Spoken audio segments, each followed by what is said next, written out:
हरे कृष्णा कृष्णा कृष्णा हरे हरे, हरे राम राम राम हरे हरे। वृंदाय तुलसी देव्याय प्रियाय केशवश्च विष्णु भक्ति प्रदे देवी सत्यवते नमो नमः। हम लोग वृंदा देवी यानी तुलसी देवी की महिमा के बारे में सुन रहे थे। आगे आज हम लोग तुलसी जी के मंत्रों प्लस थोड़ी सी महिमा और हम इसके बारे में आज हम चर्चा करेंगे। जैसा कि हम सब जानते हैं कि तुलसी जी भगवान श्री हरि को बहुत प्रिय है। अगर आप तुलसी सेवा करते हैं तो कृष्ण भक्ति आपको बहुत जल्दी मिलेगी। और तुलसी जी की सेवा करना, तुलसी जी को अपने जीवन में धारण करना, तुलसी जी को की माला बना के अपने पहनना, ठाकुर जी के चरणों में तुलसी चढ़ाना, ये तभी हो पाएगा जब आपका जीवन सात्विक होगा। सात्विक जीवन के पर ही हम ये सब चीज़ों को अच्छे से, इन सभी तुलसी जी के जो लाभ हैं, तुलसी जी के महत्व हैं, वो हमें ज़रूर मिलेंगे। यदि हम तुलसी जी को, जैसे आज हम तुलसी जी के मंत्रों का ही विशेष ध्यान रखेंगे, क्योंकि पिछली बार भी मंत्र नहीं बोल पाए थे, 2 बार से ऐसे ही हो रहा था। आज हम शुरू में ही तुलसी जी के सारे मंत्रों को बोलेंगे। जैसे आप सबसे पहले आप तुलसी जी का घर में एक पौधा लगाइए। 2, 3, 4, 5 पौधे भी लगा सकते हैं, डिपेंड करता है कि आप उनकी कितनी सेवा कर सकते हैं। निश्चित मात्रा में पानी दीजिए। जब पौधे बड़े हो जाएं, तुलसी जी बड़ी हो जाएं, तो उनकी साफ़ सफाई का विशेष ध्यान रखें। तुलसी जी के पत्तों को आप तोड़ करके, मजीरों को तोड़ करके ठाकुर जी की सेवा के लिए ले जाएँ, उनकी भोग प्रसादी के लिए ले जाएँ। लेकिन ध्यान रखें, तुलसी जी कभी भी मजीरे होने पर उनको न रखें, उससे तुलसी जी को बहुत तकलीफ होती है। जैसे हमारे हाथों में अगर नखून, यदि हमारे हाथों में यदि नखून है, यदि नखून अगर बढ़ जाता है तो अगर हल्का सा भी लग जाए तो तकलीफ होती है। इसी तुलसी जी पे जो मजीरे होते हैं वो तुलसी जी को बहुत तकलीफ देते हैं। तो हमें क्या करना है, तुलसी जी के मजीरों को तोड़ देना है समय स्थिति जैसे जैसे बढ़े। तुलसी जी में जो भी आप जल दें, बहुत निश्चित मात्रा में दें, ये आपको पहले भी कहा जा चुका है। तुलसी जी का चयन केवल महीने में 2 बार नहीं करना है। द्वादशी के दिन, एकादशी के अगले दिन, महीने में 2 बार द्वादशी आती है। बाकी दिन किसी भी तुलसी जी का चयन कर सकते हैं। तुलसी जी का चयन केवल ठाकुर जी की सेवा के लिए होता है, किसी और कार्य के लिए नहीं होता है, किसी और के लिए तोड़ी भी नहीं जाती है। तुलसी जी का चयन किसी भी दवाई के लिए, किसी भी खाने पीने के लिए आप यूज़ ना करें, केवल ठाकुर जी की सेवा के लिए करें। हरे कृष्ण। जब आप तुलसी जी के शुरू में जब जाएंगे, जैसे आप तुलसी जी को, आप आज सुबह उठे, आप तो सबसे पहले आप तुलसी जी को प्रणाम करेंगे। तुलसी जी का प्रणाम मंत्र होता है। और तुलसी जी का प्रणाम मंत्र क्या है, आप पूरा लेटेंगे। जैसे पुरुष है तो पूरा लेटेंगे, स्त्रियां हैं तो घुटने तक लेटेंगे, घुटने तक प्रणाम करेंगे, घुटने से करके पूरा नहीं लेटेंगे।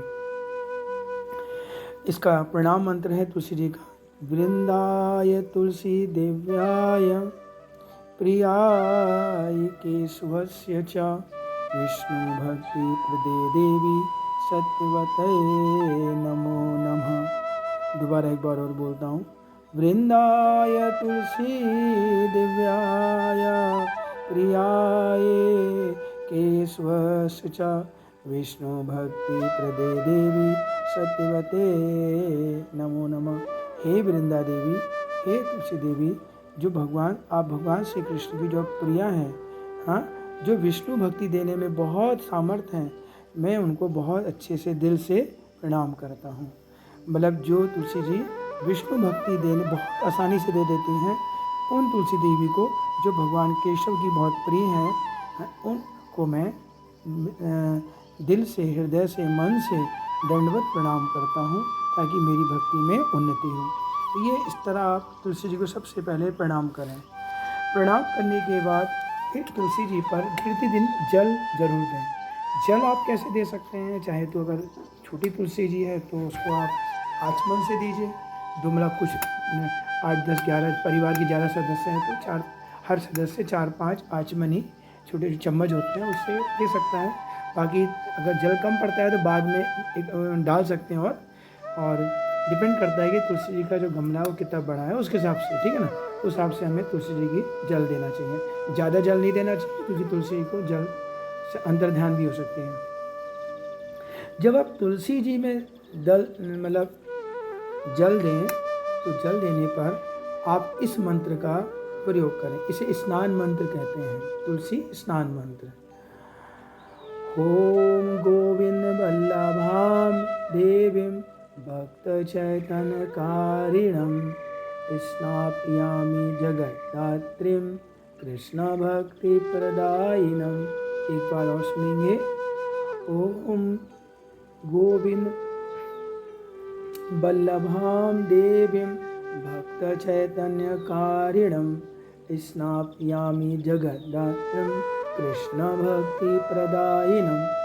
हे तुलसी जी, जो आप गोविंद वल्लभा गोविंद की बड़ी प्रिया हैं, श्री हरि कृष्ण की बहुत प्रिया हैं। भक्त चैतन्य कारिणम, जो आप भक्त को चैतन्य देती हैं, भक्त में ऊर्जा देती हैं। भक्त चैतन्य, भक्त को भी चैतन्य देती है। स्नान या भी जगत जाते, मैं आपको स्नान करा रहा हूँ। हे जगत माता, कृष्ण भक्ति प्रदान, हमें कृष्ण भक्ति प्रदान कीजिए। इस तरह आप तुलसी जी का स्नान करते समय इस मंत्र को बोलें। अच्छा, इसके बाद क्या होता है, जब आप ये जल दे देंगे और प्रणाम कर लेंगे तो तुलसी जी की 4 परिक्रमा लगानी होती है। भाई जब आप प्रणाम कर दिया, आपने जल दे दिया है, तो जैसे विष्णु तत्व जितने भी होते हैं, जितने विष्णु जी के, जैसे विष्णु जी, राम जी, कृष्ण जी, नारायण और जितने भी हैं, और हमारे जो भी विष्णु से जुड़े हुए हैं, चाहे गरुड़ जी हों, चाहे लक्ष्मी जी हों, जो भी हैं विष्णु तत्व और उनसे जुड़े हुए जितने लोग, चाहे विष्णु भक्त ही क्यों ना हो, जब भी उनकी परिक्रमा करें तो कम से कम कितनी परिक्रमा करें? 4 परिक्रमा करें। तो तुलसी जी की इसके बाद 4 परिक्रमा करेंगे। को जैसे आप बीच में स्टूल में आपने रख लिया है या किसी चीज़ में रख लिया है, और उसके चारों ओर आपको क्या करना है? परिक्रमा करनी है। परिक्रमा कैसे करते हैं? परिक्रमा करूँ, सभी करूँ लेके जैसा होता है, लेकिन कुछ परिक्रमा जो होती है, किसी कोई परिक्रमा 7 होती है, कोई 4 होती है, कोई 3 होती है, कोई आधी होती है, डिपेंड करता है।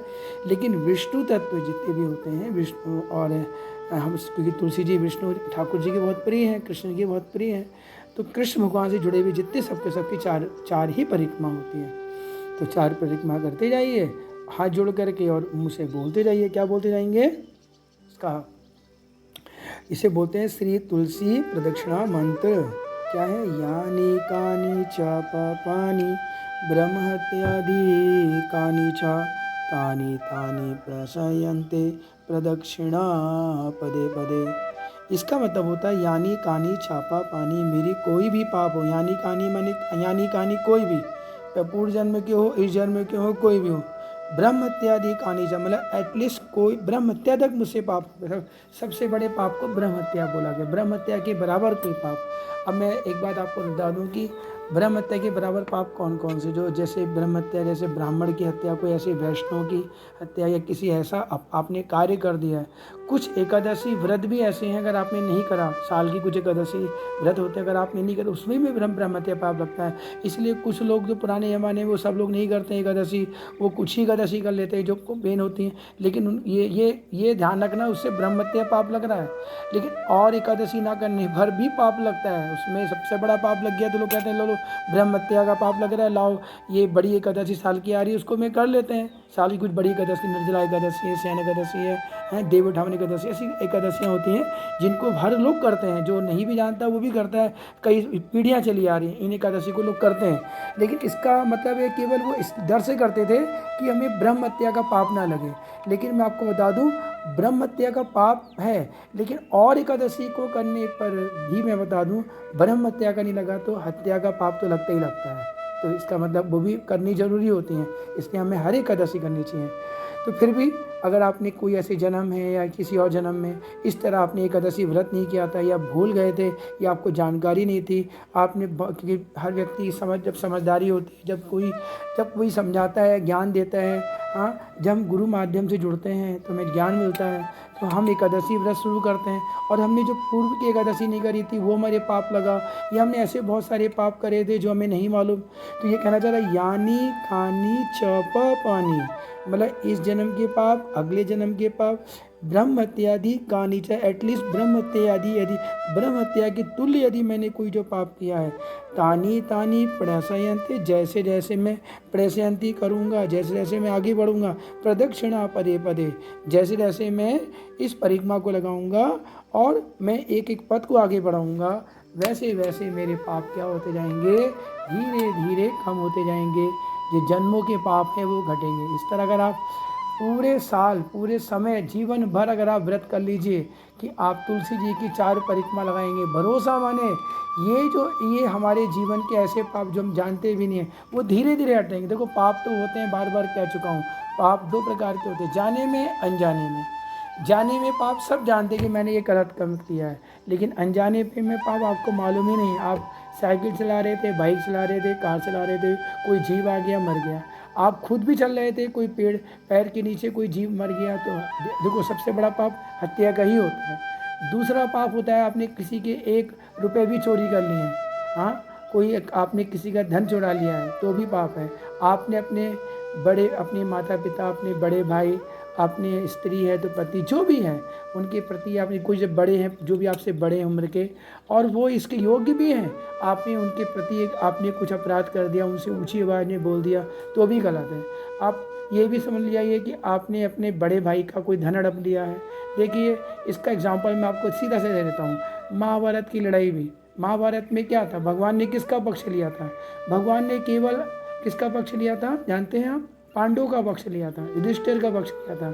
ये इसलिए नहीं कि युधिष्ठिर और पांडव उनके प्रिय हैं, इसलिए लिया कि वो धर्म के पक्ष में थे, क्योंकि जो उनका छोटा भाई दुर्योधन था वो सारी प्रॉपर्टी को हड़प लेना चाहता था, सारी संपत्ति को हड़प लेना चाहता था कि मैं ये सारा जो ये राज्य है मैं रखूँगा, मैं दूंगा ही नहीं। किसी तरह लोक लाज से और समाज के डर से और जनता के दबाव से उन्हें आधा राज्य दिया भी, लेकिन उसने वो भी चालाकी से फिर वापस ले लिया। और जब वापस ले लिया, मतलब कौरव थे, दुर्योधन ने जो गेम खेला उसमें कौन सा गेम था उसका? चौसर। मतलब पहले क्षत्रियों को अगर कोई युद्ध के लिए ललकारे या चौसर के लिए प्रेरित करे तो वो मना नहीं कर सकता, तो उन्होंने मना नहीं करा, लेकिन वो शकुनी तो तेज थे, उन्होंने अपने छल और बल से सब हड़प लिया। अब जब सब कुछ हड़प लिया तो क्या हुआ, बाद में भगवान ने समझाया देखो ये ठीक नहीं है तुमने जो करा। जब हड़प लिया बोला फिर हाँ एक और बात, फिर पांडव ने अज्ञातवास को गए। पांडव अज्ञातवास को इसलिए गए, मतलब 13 वर्ष तक वो वनवास में गए। 12 साल वन में रहेंगे और एक साल वो अज्ञात में रहेंगे। पकड़े गए तो फिर वापस 12 साल जाएंगे और 1 साल अज्ञात में जाएंगे। तो पांडवों ने 12 साल वन में रहे, 1 साल अज्ञातवास में रहे। उन्होंने लगा कि ये हमने गलत किया है, उसका प्रायश्चित किया। दुर्योधन ने प्रायश्चित नहीं करा, लेकिन उन्हें प्रायश्चित भी करा और प्रायश्चित करके वापस आए, अज्ञातवास भी पूरा किया, अपना राज्य मांगा। तो दुर्योधन बोलता है मैं नहीं दूंगा, तुम लोग गलत हो, समय अभी तुम पकड़े गए हो। अब वो बहानेबाजी करता है, नहीं दूंगा। लेकिन इसके बाद क्या हुआ, सबने समझाया, नहीं माना।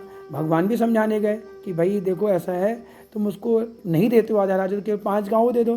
दुर्योधन बोलता है मैं 5 गाँव क्या, मैं 1 सुई के बराबर भी इनसे नहीं दूंगा। तो सोचिए कि भगवान ने कहा भी देखो किसी के जो भी होता है, हम पाप सभी होते हैं, हमें अपने भाई का भी हक नहीं मानना चाहिए। तो भगवान ने क्या करा, उस दुर्योधन को नहीं समझाया, नहीं समझा। महाभारत की लड़ाई भी आखिर कोई नहीं बचा और भगवान ने फिर युधिष्ठिर का अब पूरा ही राज्य मिल गया, वो 5 गांव देने को तैयार नहीं था। तो हमसे पाप तो हो ही जाते हैं। पाप का मतलब क्या है कि हो सकता है इस जन्म में हो, अगले जन्म में हो, या हो सकता है कि हमने ही किसी का हड़पा हो, हमने ही किसी का छीना हो जो इस जन्म में हमारे द्वारा जा रहा हो। मैं कुछ नहीं कह सकता हूँ, हमें भगवान पे ही छोड़ना चाहिए। अगर आपके संग कोई गलत हुआ है तो भगवान पे छोड़ दीजिए, ठीक, चिंता ना करें। लेकिन हमारे द्वारा कोई हमें गलत करता है, जैसे मैंने बताया ये कोई ऐसे ही और भी पाप हो सकते हैं। स्त्री पुरुष के प्रति, पुरुष स्त्री को देखे, स्त्री पुरुष को देखे, गलत कार्य करे, ये भी हमारे लिए पाप है।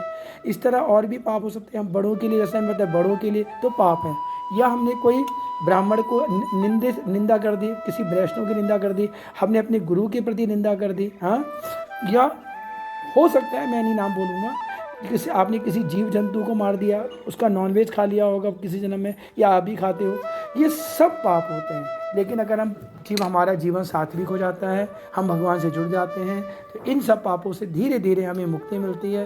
तुलसी जी की सेवा करके, एकादशी व्रत करके, भगवान की माला जप करके, भगवान का कीर्तन करके ये धीरे धीरे पाप हटते हैं। तो जैसा ये मंत्र क्या था, यानी कानी चा पापानी ब्रह्म इत्यादि कानी चा तानी तानी प्रसयन्ते प्रदक्षिणा पदे पदे। हे तुलसी माता जी, आप उनको प्रणाम करते हुए और उनकी क्या करते रहे आप इस जन्म के और जो अगले जन्म के, यानी कहानी इस जन्म, और ब्रह्म इत्यादि में ब्रह्म हत्या, कोई भी ब्रह्म हत्या रूपी अगर कोई मुझसे पाप हो गए हो जीवन में, मतलब जो मैं नहीं जानता मुझसे पाप हो गए हों, तानी तानी प्रसयन्ते, जैसे प्रदक्षिणा, जैसे जैसे मैं प्रदक्षिणा बढ़ाऊँगा वैसे वैसे एक एक पैर जो मैं एक एक पग को आगे बढ़ाऊँगा, वो मेरे जो पूर्व में किए हुए जो पाप थे वो सब धीरे धीरे खत्म हो जाएंगे। तो ये ध्यान रखिए कि पाप अगर आपसे हो गए हैं तो वो सब पाप इस मंत्र के द्वारा, तो देखिए कितना अच्छी बात है। इसके बाद आपने जब क्या करा, तुलसी जी को क्या नाम, मतलब जो 4 परिक्रमा पूरी कर ली, और 4 परिक्रमा पूरी करने के बाद फिर आप जो है क्या करेंगे, आप प्रणाम करके आपका ये काम खत्म हुआ, मतलब आपकी तुलसी जी की पूजा पूरी हो गई।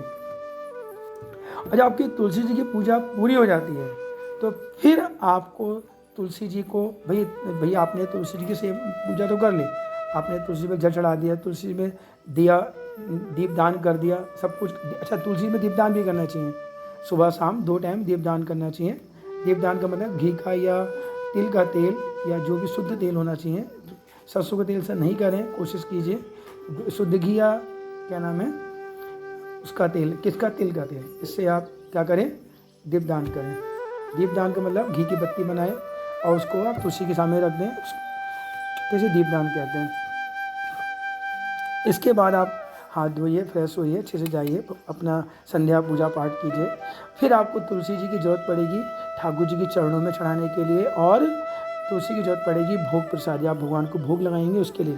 तो जब आप फिर वापस आप आइए, तुलसी जी का कोई अच्छी सी टोकरी ले आइए, डलिया ले आइए, बर्तन ले आइए, साफ बर्तन, शुद्ध बर्तन, उसमें आप तुलसी जी का चयन कीजिए, मतलब तुलसी को तोड़िए। और जब आप तुलसी जी को चयन करते हैं, तोड़ते हैं, तो उसके लिए भी मंत्र है। ऐसे नहीं कि आप तुलसी जी आपने उठाया तोड़ लिया, उसके लिए क्या मंत्र बोलेंगे, तुलसी जी को चयन कीजिए। अच्छा, तुलसी के कौन से पत्ते तोड़ने चाहिए, नरम पत्ते, जो बिल्कुल शुरू नए नए पत्ते खिलते हैं, जो शुरू में शुरू का है। आपको बहुत से नहीं, तुलसी का मुँह नहीं तोड़ना चाहिए ना, तुलसी जी का शुरू का वो मुँह ही नहीं होता है, वो तुलसी जी हैं। आप शुरू का, क्योंकि जितना देखो तुलसी जी की एक तकलीफ होगी, जितना आप कोमल पत्ता तोड़ेंगे ज़्यादा तकलीफ नहीं होगी, हार्ड पत्ता तोड़ेंगे, कोई लकड़ी तोड़ेंगे तो उनको तकलीफ ज़्यादा होती है, इससे कोमल से कोमल पत्ता तोड़ने का प्रयास कीजिए। और मंत्र क्या बोलेंगे, ओम तुलसी मृत जन्मासी सदा त्वं केशव प्रिया, केशवा अर्थे चिनोमि त्वं वरदा भाव शोभने। एक बार और मैं सुनाता हूँ, ओम तुलसी मृत जन्मासी सदा त्वं केशव प्रिया, केशवा अर्थे चिनोमि त्वं वरदा भाव शोभने। इसका मतलब होता है, हे तुलसी जी, जिससे आपका जन्म चूँकि अमृत से हुआ है, सदा त्वं केशव प्रिया, आप तो हमेशा केशव की प्रिया हैं, आप तो केशव को बहुत प्रिय हैं। केशव थे, इसीलिए मैं केशव के लिए चिनोमी, मतलब मैं तोड़ रहा हूँ, आपको चयन कर रहा हूँ, तोड़ रहा हूँ। वरदा भाव शोभने, हमें अपना प्रसन्न होते हुए हमें आशीर्वाद दीजिए कि मैं भगवान केशव के लिए तोड़ रहा हूँ। अब वैसे तो तुलसी को तकलीफ होती है, लेकिन तुलसी जी इसलिए प्रसन्न होंगी कि मैं चलो कृष्ण सेवा में, ठाकुर जी की सेवा में, श्री हरि सेवा में जा रही हूँ, उनको प्रसन्नता भी होती है कि, लेकिन तकलीफ भी होती है। तो इसका अर्थ क्या होता है, ओम तुलसी मृत जन्माष्टमी, ओम तुलसी मृत जन्मासी। देखो तुलसी का जन्म अमृत से हुआ, ये शब्द क्या है, देखो मंत्र तो सभी याद कर लेते हैं, लेकिन इसकी भी छोटी सी कथा है कि तुलसी जी का जन्म अमृत से कैसे हुआ। सतयुग की बात है, सतयुग में क्या हुआ, एक बार दैत्य में और देवताओं में आपस में मित्रता हो गई। कहते हैं कभी होती नहीं है, लेकिन हो गए। वैसे दोनों भाई हैं, दैत्य और दानव दोनों भाई हैं, क्योंकि दोनों कश्यप मुनि के ही पुत्र हैं, दिति और अदिति दोनों ही कश्यप मुनि के पुत्र हैं। लेकिन फिर भी दोनों में बनती नहीं है, दोनों विपरीत स्वभाव के रहते हैं, दोनों का स्वभाव विपरीत है। दोनों में लड़ाई झगड़े रहते हैं, लेकिन पहली बार ऐसा हुआ कि दोनों में मित्रता हुई। ये भी मित्रता इसलिए भी कि भाई समुद्र मंथन होगा, उसमें से जो अच्छी अच्छी चीज़ें मिलेंगी हम सब लोग बांट लेंगे, इस बारे में मित्रता होगी। तो हमारे श्री हरि ठाकुर जी विष्णु भगवान बड़े प्रसन्न थे। देखो भगवान तो प्रसन्न होते ही हैं। जिस घर में शांति है, जिस घर में भाई भाई में प्रेम है, जिस घर में बच्चों में माता पिता पे का बच्चों में जिस घर में प्रेम से रहते हैं, जहाँ किसी प्रकार की कोई लड़ाई नहीं, वहाँ पर हमारे साथ ठाकुर जी बहुत प्रसन्न रहते हैं। और यदि ठाकुर जी प्रसन्न हैं तो लक्ष्मी जी हमेशा ठाकुर जी के साथ रहती हैं, तो वो भी प्रसन्न होंगे। ठाकुर जी प्रसन्न तो लक्ष्मी जी प्रसन्न, और लक्ष्मी जी प्रसन्न हैं तो आपका घर भक्तिमय भी है और सुखमय भी है। इसलिए घर के अंदर कभी भी लड़ाई झगड़े नहीं करनी चाहिए, प्रेम से रहना चाहिए। तो भगवान को बड़ी प्रसन्नता हुई कि देखो ये दोनों भाई जो थे ये आपस में कितने प्रेम से रह रहे हैं। और एक और भगवान की प्रसन्नता थी कि इससे जो बहुत सारी चीज़ें समुद्र के द्वारा निकलेंगी, वो सारी चीज़ें समाज कल्याण के लिए, मतलब संसार के कल्याण के लिए काम आएगी। हाँ, सबके कल्याण में काम आएगी। और साथ ही साथ हमारे विष्णु भगवान एक और पसंद है कि चलिए लक्ष्मी माँ का जन्म होता है तो इससे मेरी प्रिया बनेगी। तो अब भगवान बहुत प्रसन्न हो रहे थे। तो जो भगवान की प्रसन्नता थी उससे तुलसी जी का जन्म हो गया। मतलब कहने का आशय ये है, भगवान की प्रसन्नता इक्वल्स टू तुलसी जी। मतलब तुलसी जी भगवान, तुलसी जी का प्रकट है, तुलसी का जो प्रकट हुई हैं वो भगवान की प्रसन्नता से प्रकट हुई हैं। मतलब प्रसन्न हुए और तुलसी जी, ये वृंदा देवी का प्रकट हुआ। भगवान ने उसको अपने सर पे धारण करा, यानी तुलसी जी को क्या कर दिया, कृत कृत कर दिया, बहुत ज़्यादा खुश कर दिया। तो इसलिए हम कहते हैं कि ओम तुलसी अमृत जन्मासी, तुलसी अमृत, हे तुलसी जी तुलसी अमृत, तुलसी उसको अगर कहें तुलसी अमृत जन्म, मतलब तुलसी जी का जन्म किससे हुआ है, अमृत से हुआ है। इसीलिए तुलसी का जन्म अमृत से हुआ है। सदा तो केशव प्रिय, आप भगवान केशव की बहुत प्रिय है, और मैं आपको केशव की के लिए, मतलब श्री हरि के लिए ही आपको चुनना हूँ, तोड़ना हूँ। हम पर आप प्रसन्न हो, हम पे आप क्या दें, वरदान दें। इसी के साथ साथ तुलसी चयन करते समय इसका एक दूसरा मंत्र भी है, वो भी हमें साथ साथ बोलना पड़ेगा। वो ये है, त्वदंग संभवै नित्यम पूजयामि यथा हरिम तथा कुरु पवित्रांगी कलौ मल विनाशनी। एक बार और बोल रहा हूँ, त्वदंग संभवै नित्यम पूजयामि यथा हरिम तथा कुरु पवित्रांगी कलौ मल विनाशनी। हे तुलसी जी, चूँकि आपके अंग से नित्य रोज पत्ते और मंजीरे प्रकट होते हैं, और उससे मैं श्री हरि की पूजा करना चाहता हूँ। मतलब क्या कहना चाह रहा, कहना ये जो मंत्र है ये कहना चाहते हैं, त्वदंग संभ वै नित्यम, आपके अंग से जो नित्यम का मतलब रोज प्रकट होते हैं, क्या, पत्ते और मजीरे, पूजयामि यथा हरिम, और मैं उन्हीं पत्ते और मजीरों से श्री हरि की पूजा करना चाहता हूँ। तथा कुरु, इसके बाद आ गया तथा कुरु, कृपा करके पवित्रांगी, चूँकि आप बहुत पवित्र हैं, कलो मल विनाशनी, कृपा करके चूँकि आप बहुत पवित्र हैं, हम जानते हैं आपका स्पर्श से ही हमारे अंदर सब पॉजिटिव एनर्जी आ जाएगी, हमें भगवान की भक्ति मिल जाएगी। इसलिए कलो मल विनाशनी, कृपा करके हमारे अंदर जो कलयुग का मल है वो उसे नाश कर दीजिए। तो इस तरह आप तुलसी चयन करते समय इस मंत्र को बोलेंगे। लेकिन अब ये सारे जब मंत्र पूरे हो जाते हैं, तुलसी जी को आपने तोड़ भी लिया, लेकिन अब मैं एक बात फिर भी बताना चाहता हूँ, तुलसी जी नहीं कहेंगी, हाँ तुलसी तो चाहती है कि ठाकुर जी की सेवा में हो, फिर भी हमारा कर्तव्य है कि तुलसी जी को हमने छोड़ा है तो थोड़ा सा हम कोई भी हल्का सा भी बाल भी खींचते हैं तकलीफ होती है। हाँ, तुलसी जी को कभी याद रखें, कैंची से नहीं काटना चाहिए, कैंची से काटे, चाकू से काटे नहीं, अपराध है। तो तुलसी जी जब भी चयन करें, ठीक है, 3 उंगलियों का चयन करें, ठीक है, अंगूठे की बगल की जो उंगली होती है उसका कभी भी तुलसी जी का स्पर्श नहीं करना चाहिए। वैसे तो अंगूठे की जो बगल की उंगली होती है उससे ठाकुर जी की सेवा होती ही नहीं, कोई भी सेवा आपको स्वीकार नहीं होगी। ठीक, आप याद रखें, हमेशा अंगूठे के बगल की उंगली को छोड़ के उसके आगे से अंगूठा और उसके एक अंगूठे के आगे की एक उंगली छोड़ करके जो बड़ी उंगली है उससे मध्य का उंगली बोलते हैं, उन तीनों को हाथ से करके तुलसी जी के पत्तों को हमें तोड़ना चाहिए। फिर भी तुलसी जी को तकलीफ तो होगी, दर्द तो होगा, तो इसीलिए हम एक बार उनसे क्षमा याचना भी करेंगे। तो इसके अगला हमारा मंत्र आता है अपराध क्षमा प्रार्थना मंत्र बोलते हैं। वो इस प्रकार है, चयनोद्भव दुःखञ्च चयनोद्भव दुःखञ्च यदहदि तव वर्तते तव क्षमस्य जगन्माता वृंदा देवी नमस्तुते। एक बार और बोलता हूँ, चयनोद्भव दुःखञ्च यदहदि तव वर्तते तव क्षमस्य जगन्माता वृंदा देवी नमस्तुते। तो हे वृंदा देवी, चयनो दुख, मेरे चयन करने से जो आपको दुख हो रहा है, हाँ, यह यदि तवर जबकि मैं चूँकि मैं आपका मैं जो चयन था मैंने श्री हरि के लिए ही तोड़ा था, मैंने भगवान की सेवा के लिए ही तोड़ा था। तद क्षमस्य जगन्माता, हे जगन्माता फिर भी मुझे क्षमा करे। वृंदा देवी नमस्ते, हे तुलसी देवी मैं आपको प्रणाम करता हूँ। तो इस तरह तुलसी जी को प्रणाम करके हम क्या कर सकते हैं, इस तरह के सारे मंत्रों का उच्चारण करके हम तुलसी जी की और कृपा प्राप्त कर सकते हैं। ऐसा कोई टिपिकल नहीं है, अगर आप इसे प्रेम से बोलेंगे, धीरे धीरे प्रैक्टिस और अभ्यास करेंगे, ये मंत्र आसानी से आपको याद हो जाएंगे, बड़ा अच्छा लगेगा। देखो हम क्या करते हैं ना, मंत्र याद नहीं करते, हम छोटे छोटे कार्यों के लिए भी पंडित जी को बुलाते हैं, मंत्रों का उच्चारण करते। जानते हैं, घर में मंत्रों का उच्चारण करने से, संस्कृत के मंत्रों का उच्चारण करने से घर के अंदर बहुत ज़्यादा पॉजिटिव वातावरण होता है, घर के अंदर अच्छा लगता है। और जब घर का पॉजिटिव वातावरण होता है, इससे हमारी भक्ति बढ़ती है, घर में सुख शांति भी आती है, घर के लिए अच्छा होता है, बड़ा घर में रहने में बड़ा आनंद आता है।